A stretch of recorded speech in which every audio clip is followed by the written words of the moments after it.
Благо намалување на цените на овошјето и зеленчукот покажуваат првите анализи од инспекторите кои пред 5 дена излегоа на терен. Се проверуваат цените во маркетите, но и кај дистрибутерите и увозниците. Ако се откријат манипулации, ќе следуваат казни. Минатиот месец имало забележано мало покачување на цените на прехранбените производи, а ако продолжи овој тренд, стандардот на граѓаните ќе се штити со дополнителни мерки. Немаме основ под кој да ние да постапуваме.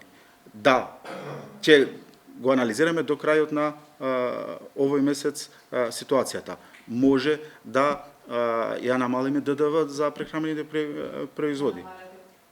Ќе ја гледаме кога ќе заврши анализата на Државен пазарен инспекторијат, исто така како влада што сме реагирале во делот на дизелот и бензинот, исто така може да реагираме и во овој сегмент. Покрај борбата за задржување на стандардот кај граѓаните, Министерството одобрува и програми за поддршка на занаетчиите, малите, микро и средните компании.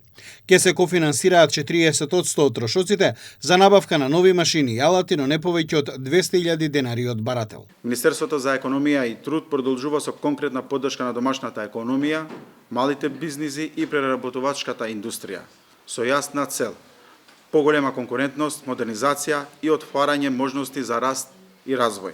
Нашата цел е јасна, да им помогнеме на домашните компании полесно да инвестираат, да го модернизираат производството, да ја зголемат продуктивноста и да создадат подобри услови за работа и развој.